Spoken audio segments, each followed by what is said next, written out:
High inside the Arctic Circle, in one of the most unforgiving environments on the planet, two teams of paleontologists investigate a 70-million-year-old mystery. They've unearthed dozens of dinosaurs, adults and juveniles. Their bones jumbled together, fossilized, then locked in permafrost for eons. Until now. Well, there's two pieces of bone right here. It's as if somebody took 15 pachyrhinosaurs, dumped them in a blender for 30 seconds, and then poured all of the mess out into a large batch of concrete and let it solidify for 70 million years.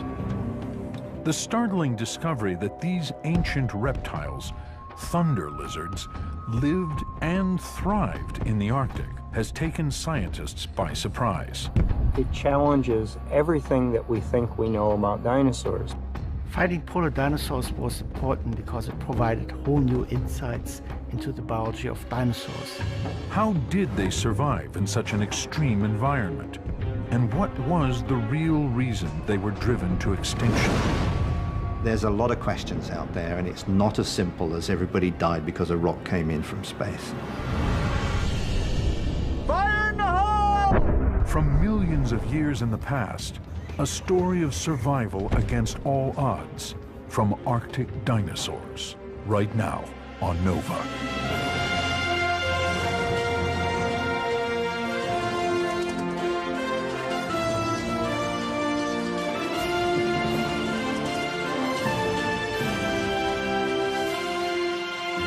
Major funding for NOVA is provided by the following. ExxonMobil, taking on the world's toughest energy challenges. And by David H. Koch. And discovering new knowledge. HHMI. And by the Corporation for Public Broadcasting, and by contributions to your PBS station from viewers like you. Thank you.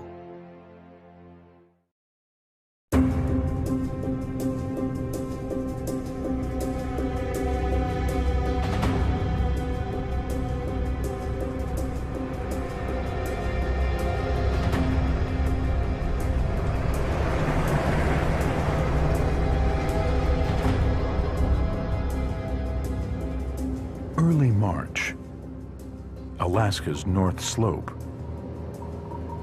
the frozen Colville River.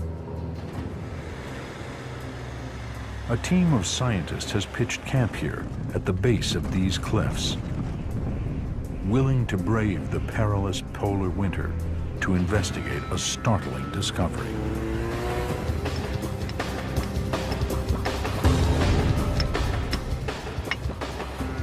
There it is. The hadrosaur looks like the base of the tail. Success. They've unearthed dinosaur bones near the North Pole. The animal is called Edmontosaurus, a gentle giant. A 35-foot-long, 4-ton, duck-billed plant eater. A member of the hadrosaur family found in 70-million-year-old rock, a mere 50 miles from the Arctic Ocean, where temperatures can drop as low as minus 60 degrees Fahrenheit. According to conventional wisdom, it shouldn't be here, because this is how dinosaurs are typically pictured. Cold-blooded reptiles living in tropical climes, not in cold Arctic environments like this one. And the hadrosaur is not alone. In two sites along Alaska's Colville River, paleontologists have recently unearthed 8 distinct species, represented by hundreds of fossils.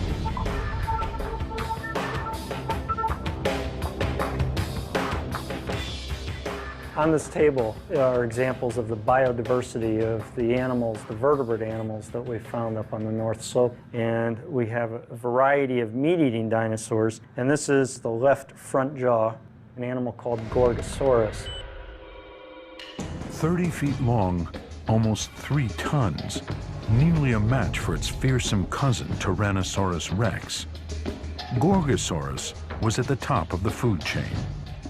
In competition, Troodon, 6 feet long, 150 pounds, small but ferocious, and Dromaeosaurus, a wolf-like two-legged hunter, which may have had feathers as insulation.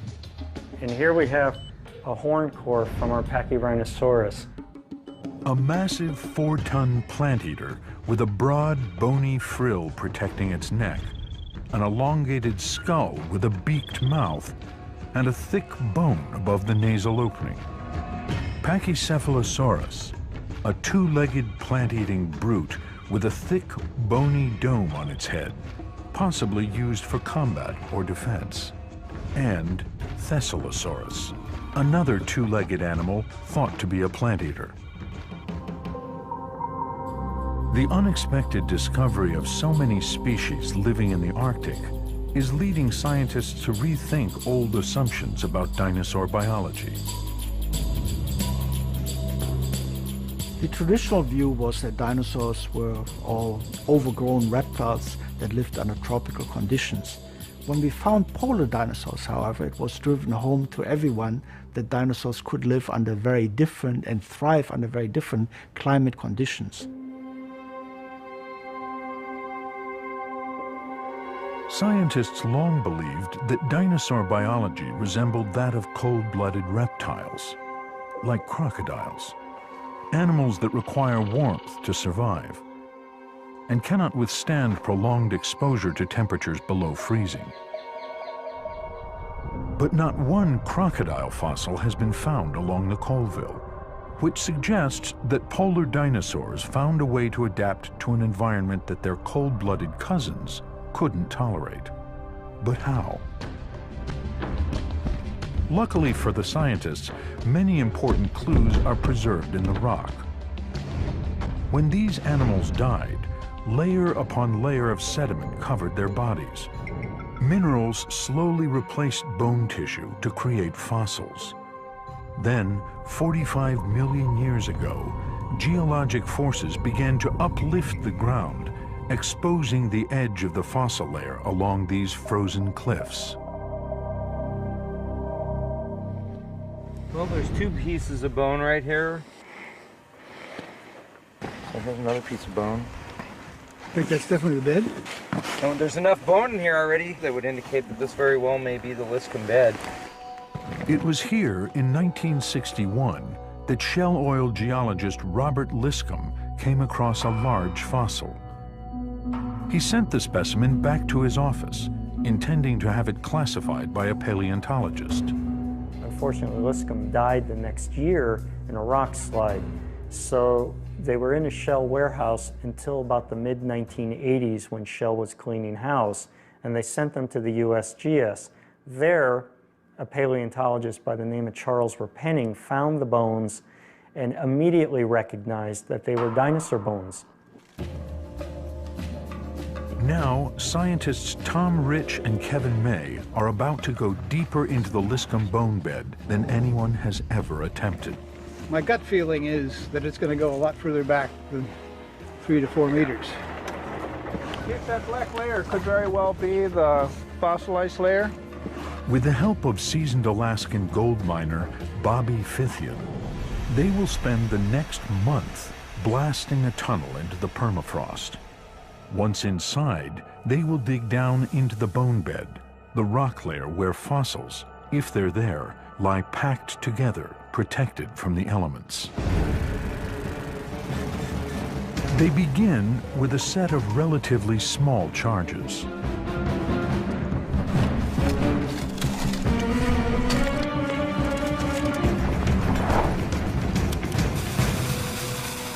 Fire in the hole!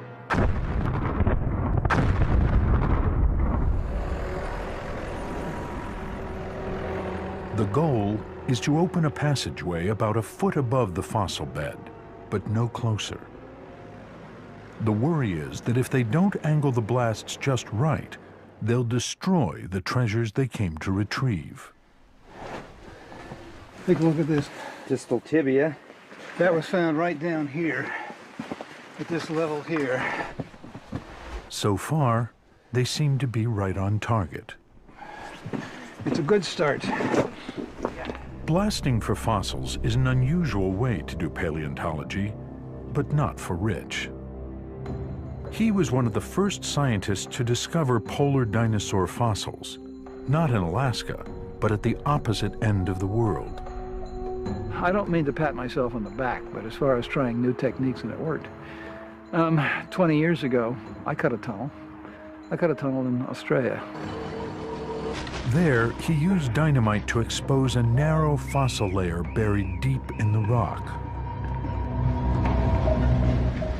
That bone mine yielded thousands of fossils, mostly well-preserved small pieces, proof that 100 million years ago, dinosaurs lived near the South Pole, an environment even colder than this one near the North Pole, where he's trying again to find dinosaurs. I mean, we've got small bone in here. Look at this.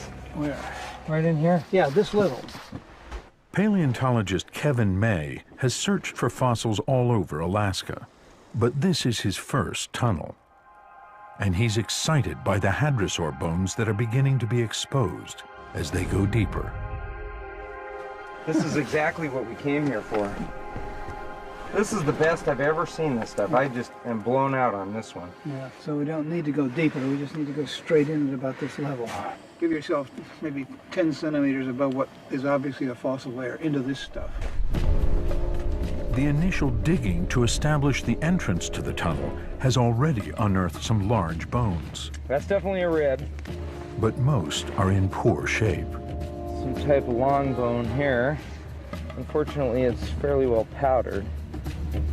Because they were lying close to the surface, the fossils have been broken and worn by the freeze-thaw cycle, the punishing effect when water seeps into the ground and then expands when frozen, cracking open rocks.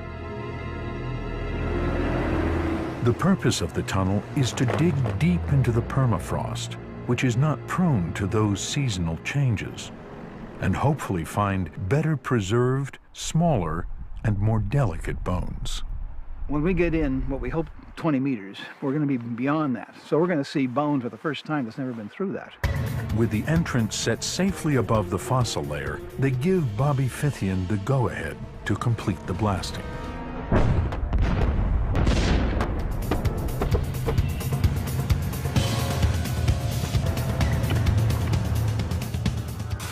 When they're finished, the tunnel stretches a remarkable 65 feet into the cliff, laying bare rock that hasn't seen the sun for tens of millions of years.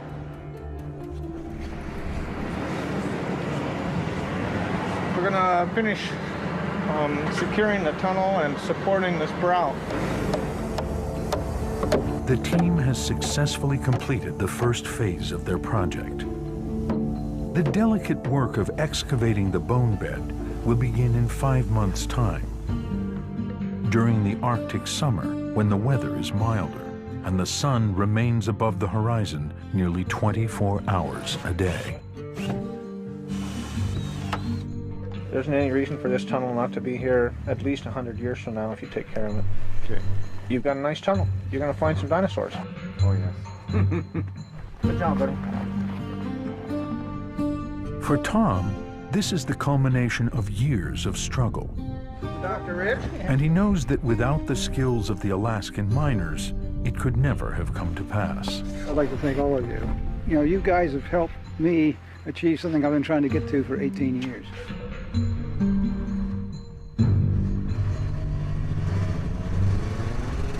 Though the goal this time was merely to build the tunnel, their work paid an unexpected dividend. Hadrosaur bones. These duck-billed plant-eaters appeared about 145 million years ago and were one of the most successful groups living, right up until the time that all dinosaurs died out, around 65 million years ago. Hadrosaurs may have owed their success to several important adaptations. They were one of the first large animals to evolve fleshy cheeks and hundreds of teeth that were continually replaced, features that made it possible for them to chew their food instead of just biting and swallowing, as other creatures did. They also built nests and apparently tended their eggs, like brooding birds.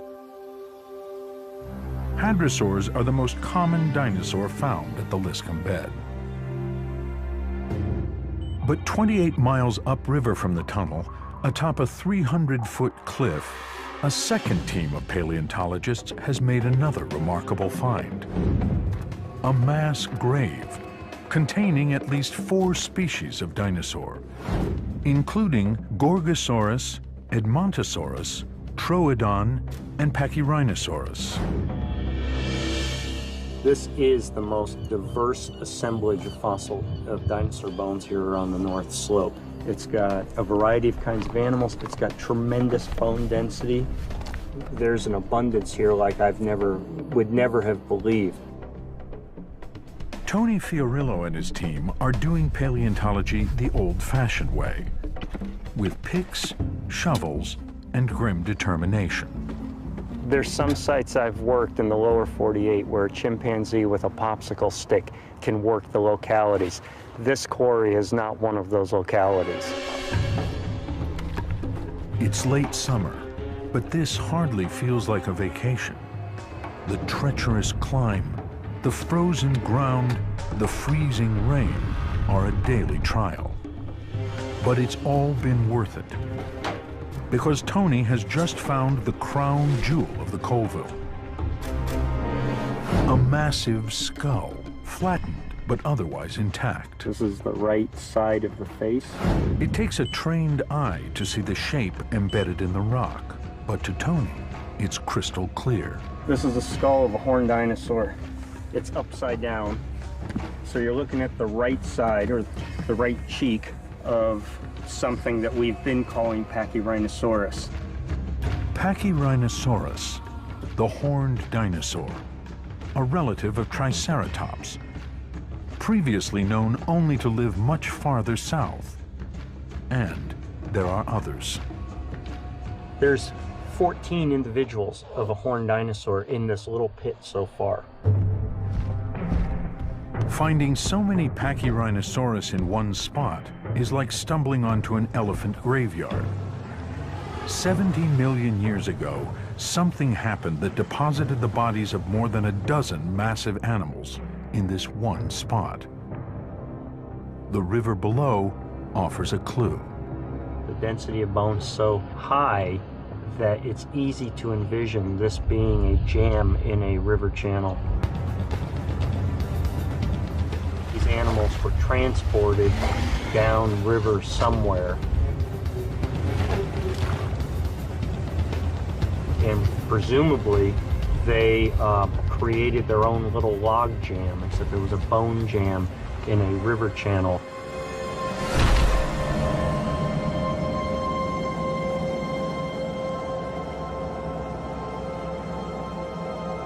But as long as the skull remains in the ground, there's little that Tony can learn from it. So the team is working to remove the half-ton piece of rock that encases it, so that they can transport it back to their lab in Dallas, Texas. Step 1, dig out the skull without breaking it. Is move some of this rock out of the way here and up here.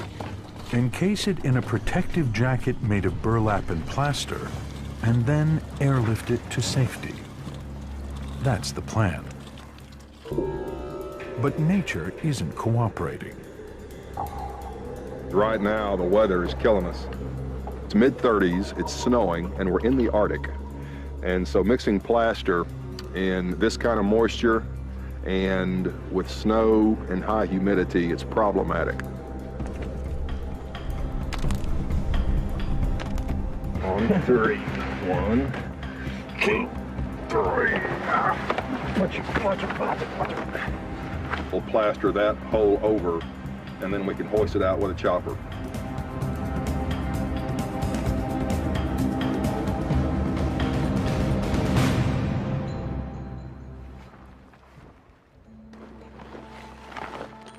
When the helicopter arrives, they worry that the plaster hasn't fully cured. What do you think?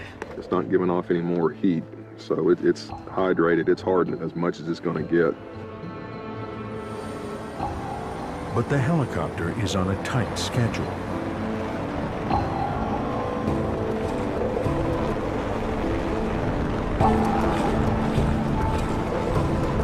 It's due to deliver its load to an airstrip further upriver. From there, the skull will travel by plane to Fairbanks, and then 4,000 miles by truck to warm and sunny Dallas. Keep our fingers crossed. Tony knows he's made a big find.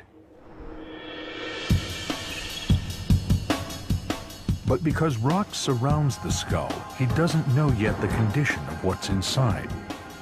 So when the jacket arrives in Texas, Tony's colleague Ron Tchaikovsky quickly begins the painstaking work of removing the debris that surrounds the large skull.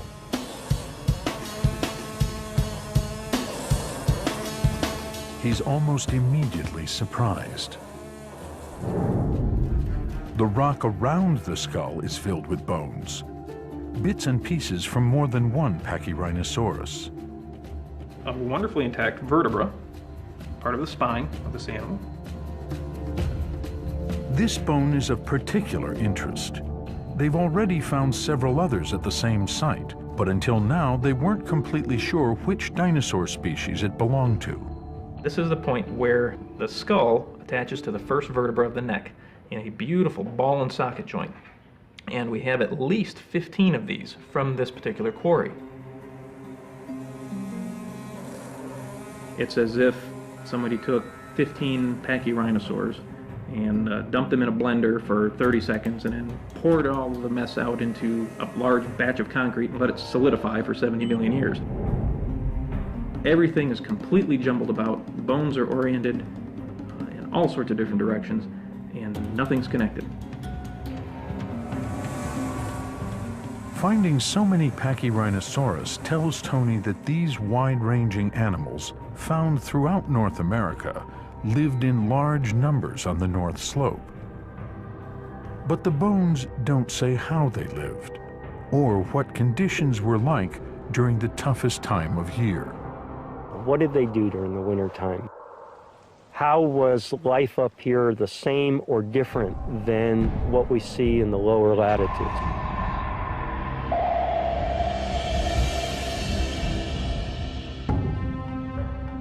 Scientists have long known that the Earth's climate was generally warmer during the time of the dinosaurs. But how warm was the polar climate 70 million years ago? Was it hot enough to be considered tropical? And were the seasons as extreme as they are in the Arctic today?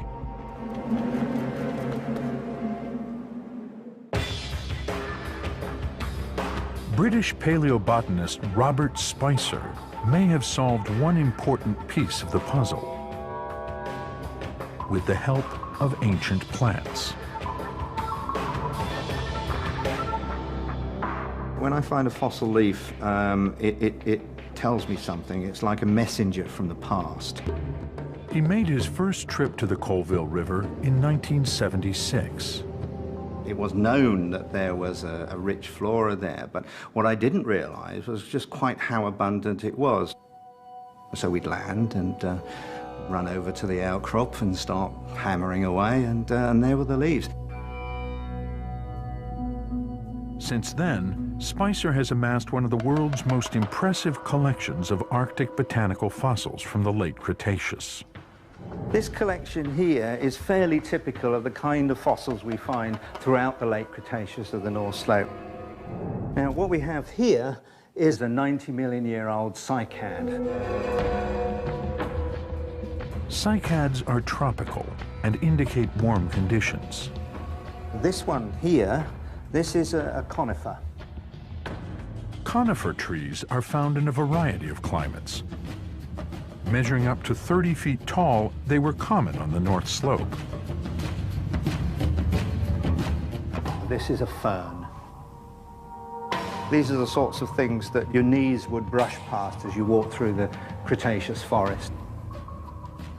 This here is quite unusual. It's a leaf which has got a smooth edge to it. It hasn't got any teeth. And this is typical of the kinds of leaves that we tend to find in warm environments today.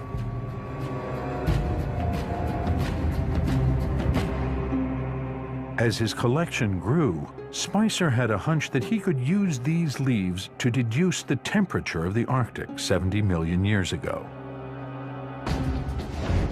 It was an idea based on a simple observation that allowed him to decode the secret language of leaves. In hot tropical climates, the edges of leaves are smooth. But in colder climates, they tend to have serrated edges. Well, when we look at leaves such as these, you can see that the edges of the leaf have got teeth on them. It's very jagged. And in fact, if you look at any of the tree species around here in this relatively cool climate in the UK, you'd be very hard pressed to find a significant number of leaves that have got smooth edges to the leaves. Spicer believes that these serrations evolved to help plants circulate water and nutrients. In hot climates, moisture evaporates from leaves, causing water to rise up through the roots. But if the temperature drops, evaporation and circulation ceases. Now, in those situations, the plant can't evaporate water from the leaf, so it can't suck water out from the ground. And of course, the plant needs the fluid going through the plant body to move nutrients. But the serrations in leaves growing in cool climates solve that problem, because at the tip of each tooth is a small gland that aids circulation. So in a cool environment, the plant actively pumps water out through the teeth. The real breakthrough came when Spicer realized that he might be able to pinpoint the temperature of the late Cretaceous using his fossils.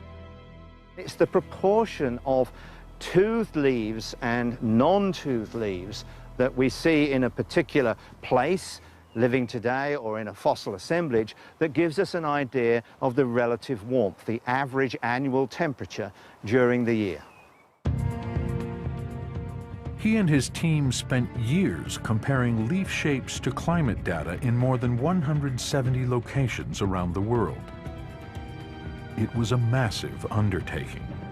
But in the end, he was able to create a statistical model that ties leaf tooth patterns to temperature. We can tell what the average annual temperature was at a given place to within plus or minus 1 or 2 degrees Celsius, which is, when you actually look at it in detail, is about as precise as many modern-day meteorological observations are. When Spicer examined his fossil collection, he discovered a match between those ancient Arctic leaves and leaves found today in southern Alaska, a temperate climate, very different from the barren tundra today. The model indicated that the average annual temperature on the North Slope was about 42 degrees Fahrenheit, 30 degrees warmer than it is there today. But that number is deceptive, because at high latitude, the yearly highs and lows are far apart. So while the dinosaurs would have enjoyed summer temperatures in the 70s, winters were likely cold enough to produce snow and even ice.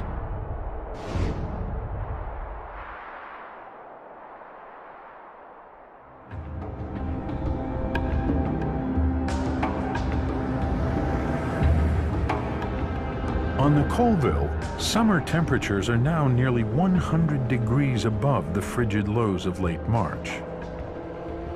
The dinosaur mine has been sealed for 5 months. Now it's time to find out if there's anything inside. Grab a shovel. This is not what they hoped to find. The portico built by the miners held up, but the eroding cliff has poured in around the edges, nearly burying the entrance. And there's even worse news. Well, this is sort of bad news here. Looks like we've got impounded water inside the tunnel. Got water flowing out beyond our vapor barrier. So there must be standing water on the other side of this hole. During the spring thaw, the river rose an incredible 25 feet and flooded the tunnel. Oh, joy.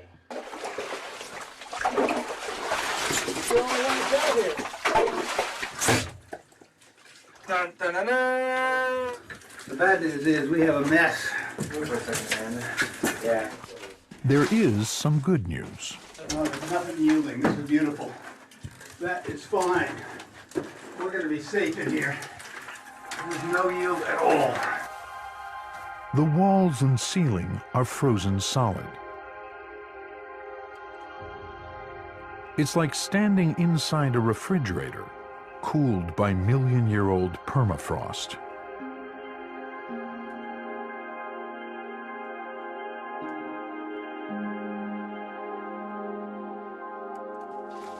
During the winter excavation, the team didn't have time to explore the fossil bed.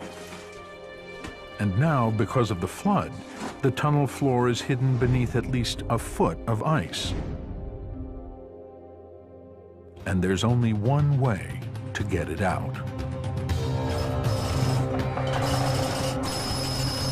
It will take days of brute force labor to clear out the tunnel.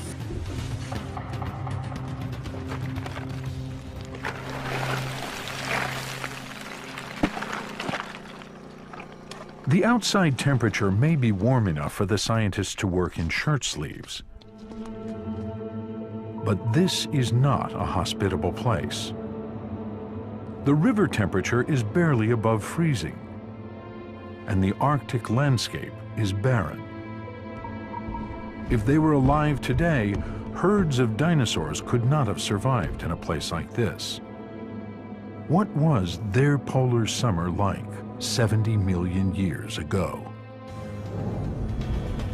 That's the question that Steve Hasiotis has set out to answer. He's a paleoichnologist. That's a beautiful sinusoidal trace. He studies impressions preserved in rock, which are often the only record left by birds, insects, worms, and other animals too small or delicate to have become fossilized themselves. Well, these are just basically associated with things like horsehair worms. Using Alaskan fossils from the late Cretaceous, he's cataloging the insects and other animals present in Alaska to measure the diversity and health of the dinosaur ecosystem. All right, guys, grab some gear. We do it by looking at the similar kinds of traces and scratches and trail patterns made by animals and environments today. And then we can take that information, look for the similar patterns in the rock record.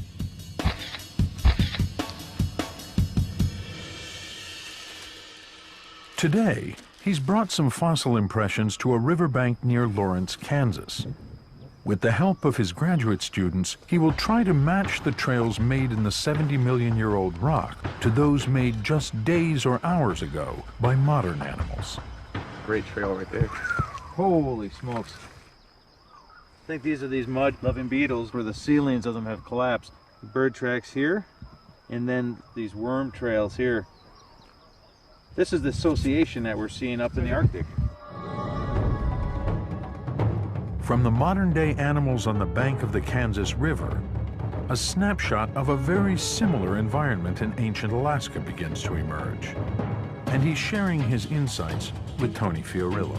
On this here, you got about 4 or 5 different trackways here and trails, ones that are slightly larger aquatic earthworms. Totally fantastic hopping trails of a grasshopper or a cricket. And this other thing here is a crawling trail that's reminiscent of a beetle. So we got worms, beetles, and some sort of cricket-like thing. Does that help fine-tune the environment that these things were in? This had to be probably in the height of the summer or near the end where it's very warm. There's a high diversity, low-lying water. swampy areas. Nice large lake plain or lake margin exposed. That means a rich ecosystem in the summer, capable of supporting creatures of all sizes, and a much greater diversity of plants and animals than is found in Alaska today. Picture yourself standing on this lake shoreline. It's warm, sunny. There are herds of duck-billed dinosaurs and other kinds of plant-eating dinosaurs along the lake, eating vegetation like horsetails, ginkgos, but flowering plants. An abundance of flying insects and crawling insects on the shoreline, in the water. Theropod dinosaurs, large ones like T-Rex, smaller ones probably like Troodon, and they're hunting these plant-eating dinosaurs. The good times of the year, when it was not dark and cool, it probably would have been very similar to what we now see in the southeastern United States, with lots of conifers, lots of flowering plants. In fact, the late Cretaceous, except for the dinosaurs, would not have been an unfamiliar environment to us. Conditions were mild during the long, bright summer days, but the winter would have been much more challenging. Because they're so close to the Earth's axis, the poles, north and south, experience the most dramatic seasonal changes. At the height of summer, when the North Pole is tilted towards the sun, the North Slope enjoys a month of constant daylight. But in the depths of winter, when the North Pole is tilted away from the sun, the North Slope spends 6 weeks each year in near total darkness. The continents continually drift, and because the North Slope used to be even closer to the North Pole 70 million years ago, the extremes were even more pronounced. The present location of the Liscum bone bed, that's at a current latitude of about 70 degrees north. At the time the dinosaurs were living, it was closer to 85 degrees north. Today, the North Slope is 1,500 miles from the North Pole, but 70 million years ago, it was 4 times closer, a mere 350 miles, with 4 months of darkness during the long winter. In thin slices of fossilized trees, Bob Spicer sees how the darkness affected the plant-eating dinosaurs' food supply. Under the microscope, individual cells are visible, showing a pattern of growth rings. The tree rings show that in the summer, the trees were very happy. They were growing quite rapidly. The light-colored cells were produced during the bright summer months. And as the season progresses, the walls get thicker, the color goes browner, until at the end of the growing season, the cells are really quite small. Then we get no more cells. The tree goes into dormancy. The summer growing season was long and active, but once winter arrived, everything stopped. Now, what that means is that it was dark and there wasn't a lot to eat. For plant eaters, the food supply would be reduced to decaying plants, roots, even bark. Hard times. But not necessarily for meat eaters, like Troodon.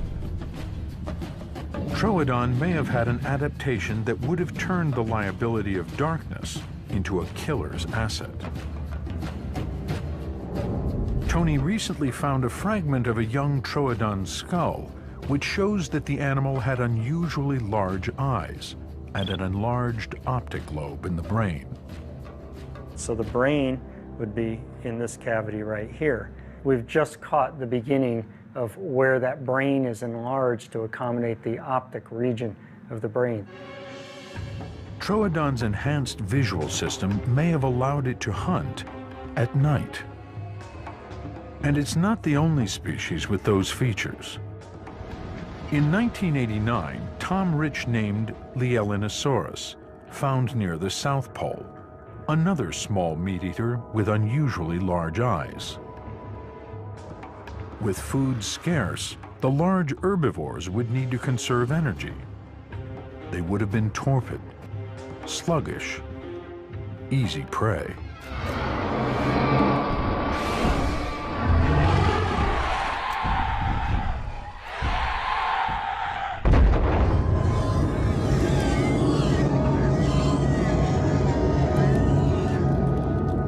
But maybe the plant eaters didn't hang around. Perhaps when the season changed, they struck out in search of better conditions. There's even the suggestion that some of these animals have gone through annual migrations. It's not inconceivable that these huge herds, particularly of the large plant-eating dinosaurs, migrated over huge distances, much like many modern mammals do today in search of forage. Migration is an important survival strategy in today's Arctic. As summer ends, caribou herds migrate south to their winter ranges. The distance is about 400 miles as the crow flies. But because the caribou don't travel in a straight line, the journey can stretch to thousands of miles.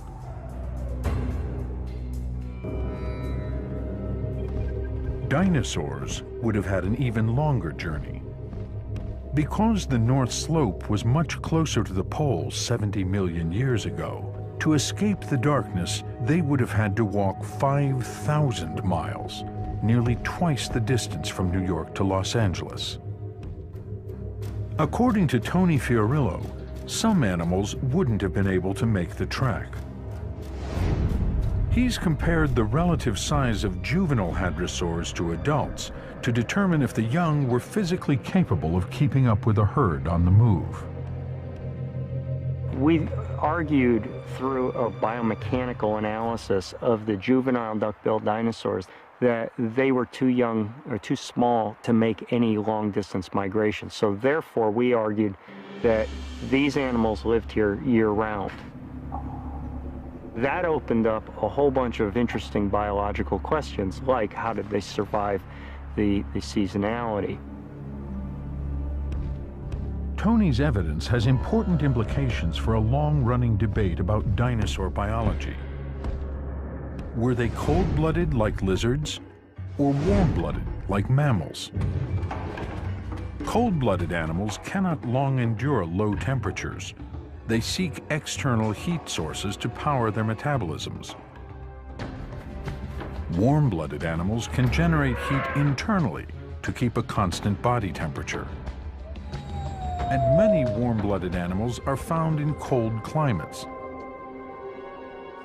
And there is strong evidence that dinosaurs were the ancestors of modern birds, which are also warm-blooded.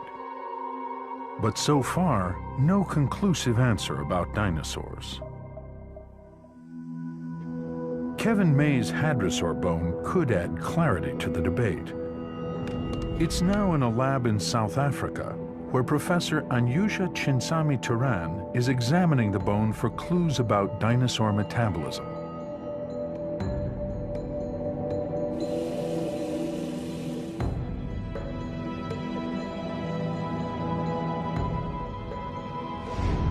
And here we're looking at a bone that is 70 million years old.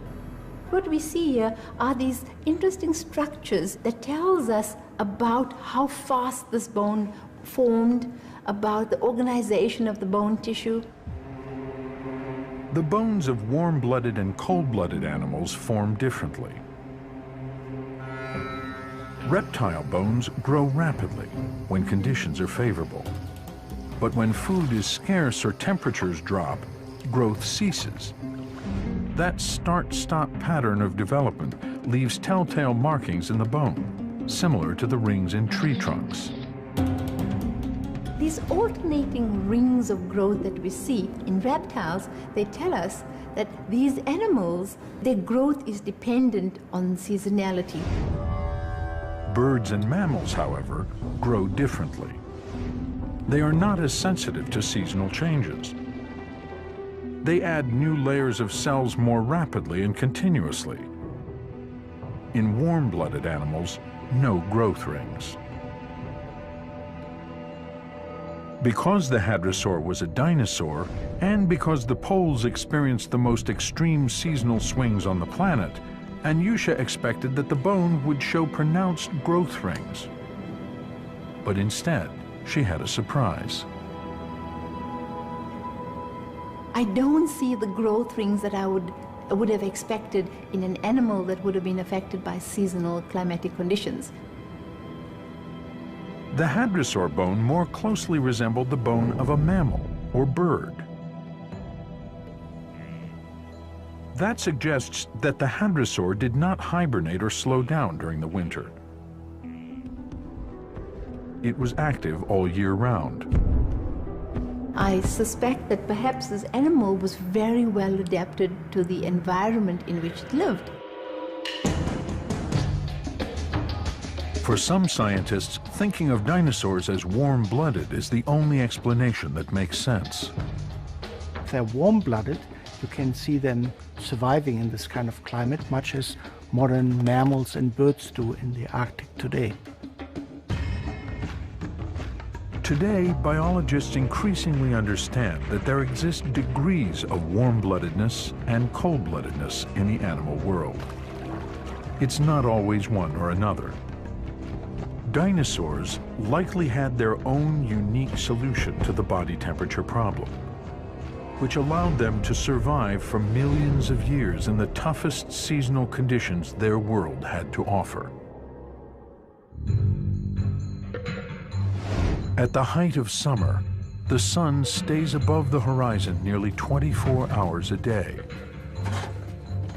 Work has continued around the clock to clear the debris. Now is the time to find out if the bones buried inside are better preserved than those found in the cliff face. Kevin makes the most of the short time he has left. Jackhammers give way to precision instruments.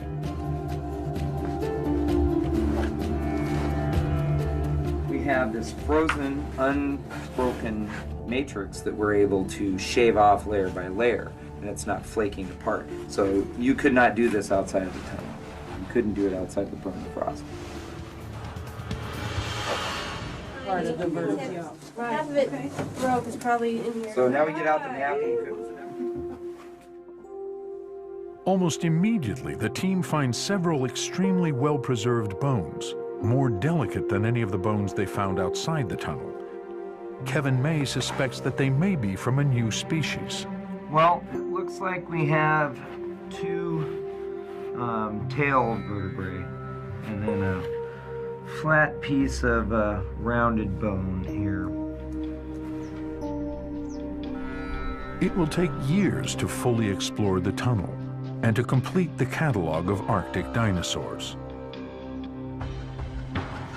To date, Tony's Pachyrhinosaurus skull remains one of the largest specimens to come from the Colville. Yeah, it looks pretty good. It is busted up a little bit, so we'll have to keep our fingers crossed. But getting that stuff out of the way, you can really, this is really nicely defined now. I mean, that's a skull.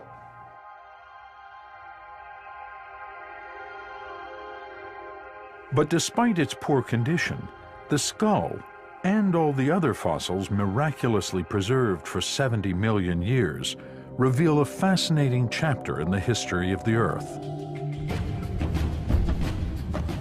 230 million years ago, the Earth was even warmer than it was at the end of the age of dinosaurs.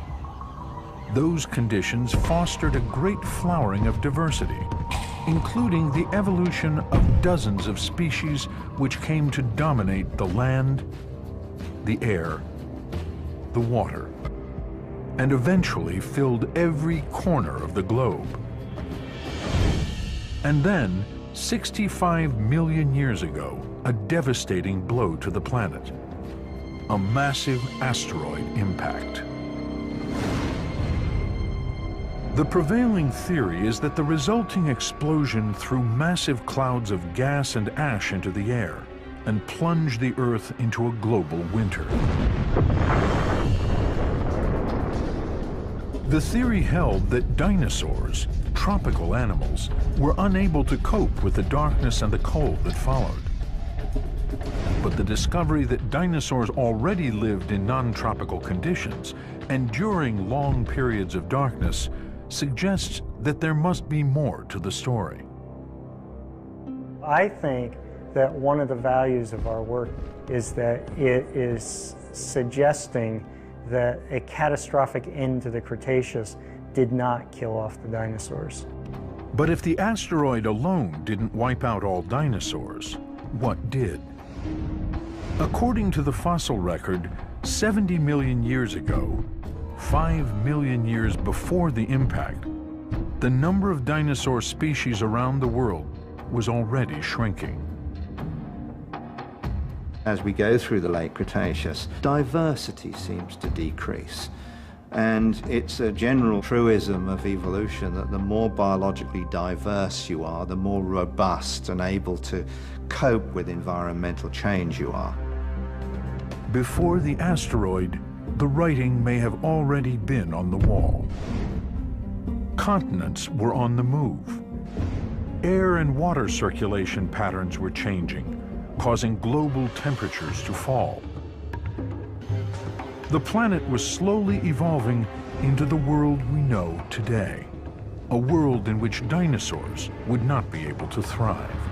I think it's an instance where this huge impact that created the Chicxulub crater on the Yucatan Peninsula of Mexico was basically sort of almost the icing on the cake. The fossil record cannot tell us how long dinosaurs survived after that terrible catastrophe. But Arctic dinosaurs, far removed from the disaster, could have been among the last survivors in their changing world.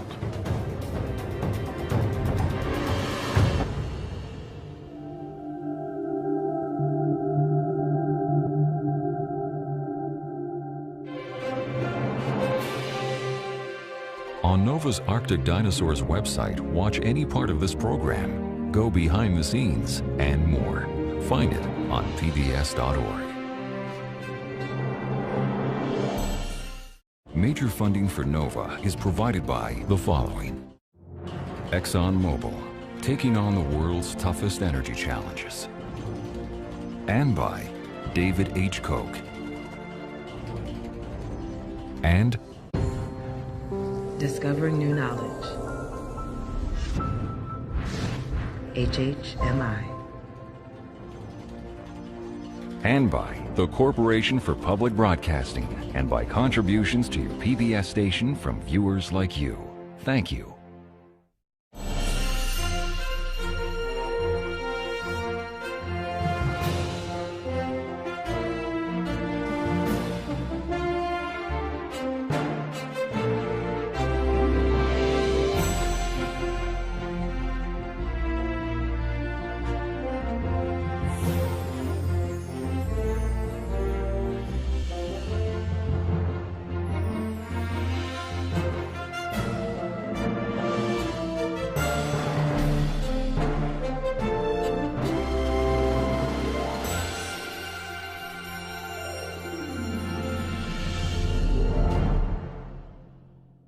NOVA is a production of WGBH Boston. I am PBS.